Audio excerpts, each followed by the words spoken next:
welcome to our next edition of the Digital Access Show. Today, I want to introduce you to a guy that we've done a bit of work with, and we absolutely love working with David. David Oram is from Atomic Web Strategy. David is based in Melbourne, and hello, David. Hi, Narelle. Thanks for having me. Oh, look, thanks for coming, David. I have actually stuffed up. This is the second time we've taped this podcast because I had a computer problem. And the second one's never going to be as good as the first. So I apologize, David. David, can you tell us a bit about yourself, what you do? So I've been in IT for over 10 years. Originally started out in the search marketing game. We were originally working in partnership with Yahoo at one point, and when Yahoo pulled out of Australia, I then moved on to web development and providing those services to clients, specialising in WordPress. That is the most popular CMS, and also a great CMS for WCAG accessibility. So we chose to specialise in that area. The services that we mostly provide are website maintenance, design, rebuilding of websites, SEO services, and of course, accessibility. What is it with WordPress that makes it a good tool for you to use with everything that you're doing? What is the attraction? Well, other than the fact that it's extremely popular, I think it powers over 60% of websites now. Okay. It's also the ease of use and the availability of software because it's an open source platform. So there's lots and lots of options for adding functionality to websites, both free and paid versions of various plugins, a wide variety of themes, and also some great page builders. Especially over the last few years, the page builder software has improved dramatically.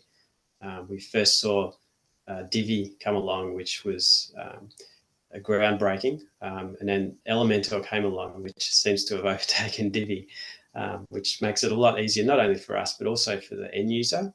It means that our clients can now update their own website, certainly in terms of page content like text and images and things like that. It makes it so much easier for them. Whereas in the past with the classic editor, I mean, that was quite challenging for them. Supposedly easy, but when they actually try to do it without a technical knowledge, it was, it proves to be a little bit too hard, and they end up having to pay for maintenance and for simple things like that. So WordPress, you can bring in the SEO quite easily through WordPress as well. All the other things you're talking about, accessibility, it's quite a adaptable tool then, is it? Yeah, so out of the box, the developers of WordPress have put some thought in clearly to SEO and accessibility. So out of the box, it's pretty close. It's one of the best in terms of meeting those requirements for on-site SEO and accessibility guidelines. What is it that attracts you to building websites, designing websites? What is there for you that makes you say, yeah, I want to just keep doing this? What do you love about it? I guess I'm creative. I really enjoy IT. I actually originally started out as an accountant, but You're kidding. but then got into IT later on because that was the area that I really enjoyed. Yeah. So I went into development and coding. So my creativity is more in that direction rather than the artistic design. Yeah. So yeah, I guess I like building things. Yeah. How did you get into accessibility then? What made you look at accessibility? Um, well, it's part of SEO. I picked up on that early on doing reports for clients on SEO and noticed that Google is starting to include that now Yeah. as part of their algorithm. So it was interesting that they put that importance on it. Um, Also, there's a history of blindness in my family as well. So Wow. I'm I'm aware of the issues there. My grandpa, he was completely blind. Yeah. Um, he actually went blind from glaucoma Mm. before it was a treatable illness. And my dad, he also um, came down with glaucoma, but they were able to treat it and recover some of the sight, at least in one of his eyes. So he was partially blind. Yeah. So, mm, That's, yeah, it's amazing what you find out about people, even though you've known them for a little bit. And yeah, that's something I didn't realize with you. So you'd actually obviously be very aware of the issues that vision impairment can bring to people accessing websites and digital content. yeah, that's right. Yeah. Yeah. So my grandpa was involved with Vision Australia. I think I remember as a kid he used to get the audio cassettes, the books on Yeah. audio cassette and things like that. So yeah. Yeah. Um, with accessibility, other than the SEO, what is the importance of it? You know, obviously I'm aware of it and you're aware of it, but can you tell the audience from your point of view as a web developer, as a digital marketer, why? Why incorporate accessibility? Well, there's a number of reasons. I guess from everyone's perspective, incorporating the accessibility guidelines just makes the website a lot easier to read. It looks a lot nicer because we're using nice, clean fonts and clean layouts, things like that. And the obvious is for people who are actually disabled, it makes the website much more inclusive because they can access the website and all of the features. Um, from a business perspective, um, it's surprising to learn that I think almost 20% of people have some sort of disability. So if you don't have an accessible website, potentially you could be missing out on 20% of the available market. So there's certainly a number of reasons for incorporating accessibility. Well, when you talk to clients and you talk about accessibility, and they'll say that's an extra cost, what's your reaction to that?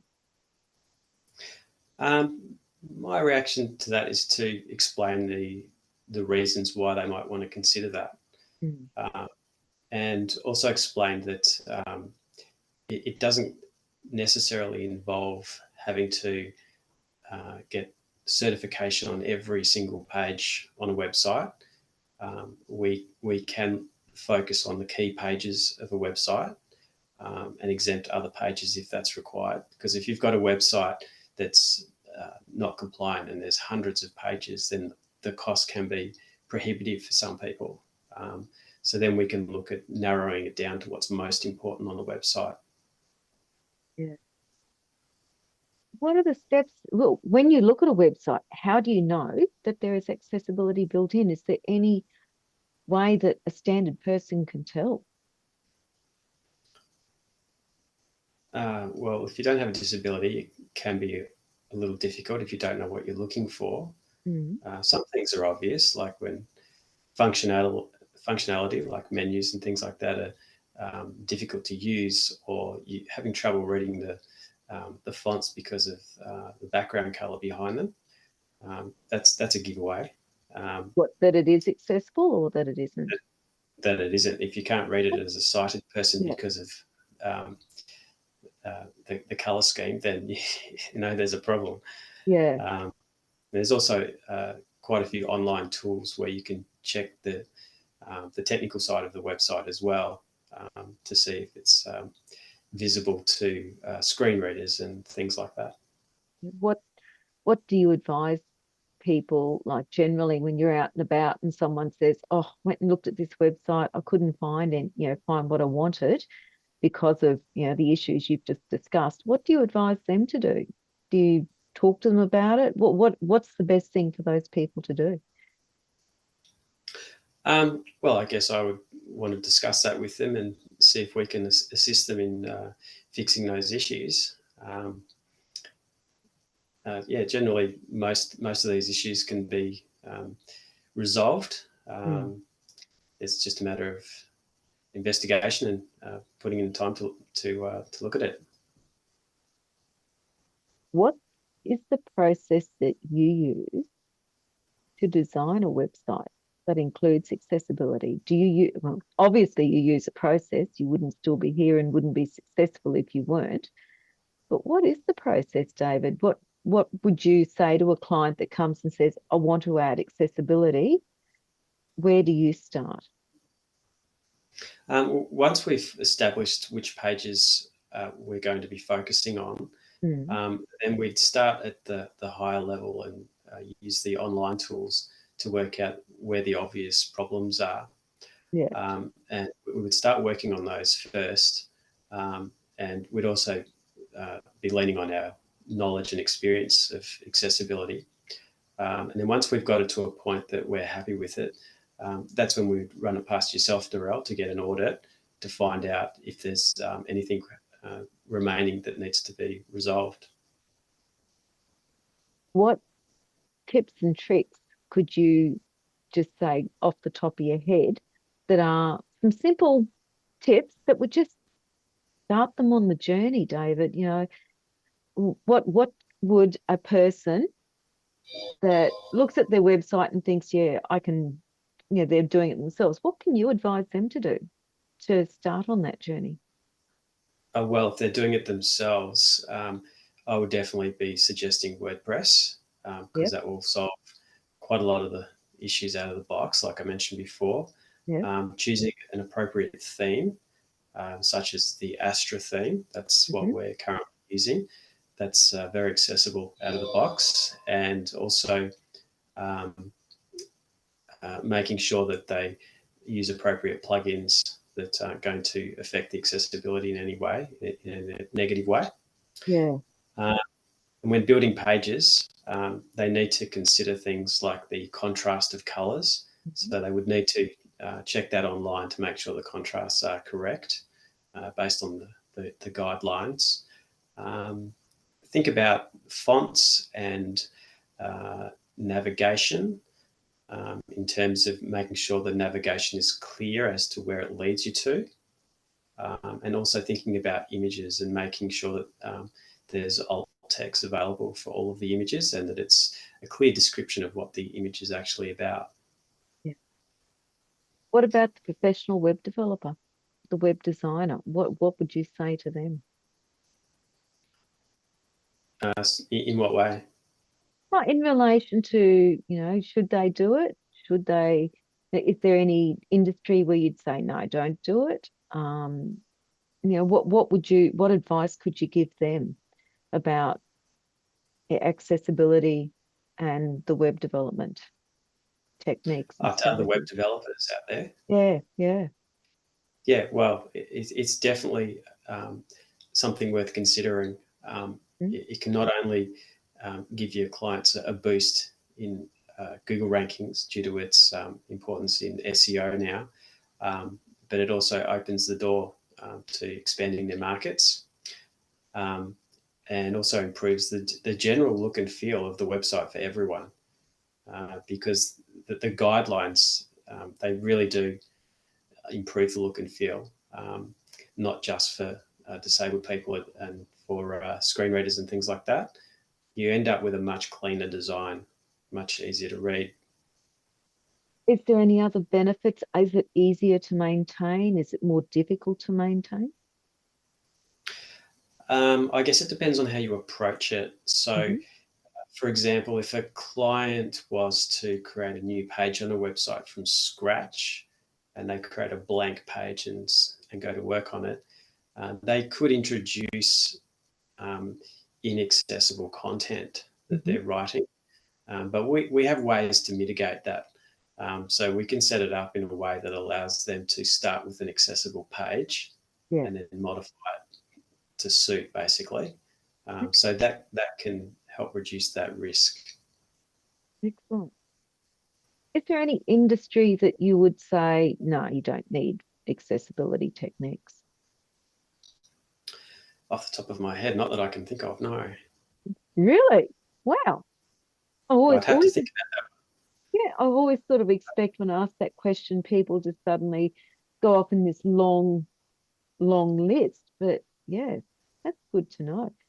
David, is there anything else you'd like to say? Because, obviously for me, I'm appreciative that you've come on. As I've said at the start, we've done some work with David, and we recommend David and his work to anyone that wants a great digital marketing solution. What is there anything you want to add, David? How can people contact you? the best thing to do would be to go to our website, atomicwebstrategy.com.au, and we've got quite a bit of information there about accessibility, and we're contactable there from our contact page by form or phone. So, yeah. Yeah. And of course, for anyone's auditing needs, I would recommend Dasat and Narelle, Oh, thank you. because you're very easy to work with, and I think we make a great team. We do make a great team, but I think more importantly, ensuring communication for everyone is just the best possible outcome, isn't it? Absolutely. Yep, for Yeah. sure. Yeah. Thank you, David. Thanks so much for your time today. Okay, thanks, Narelle. Thanks for having me. Not a problem. And that's another episode of the Digital Access Show. See you next time.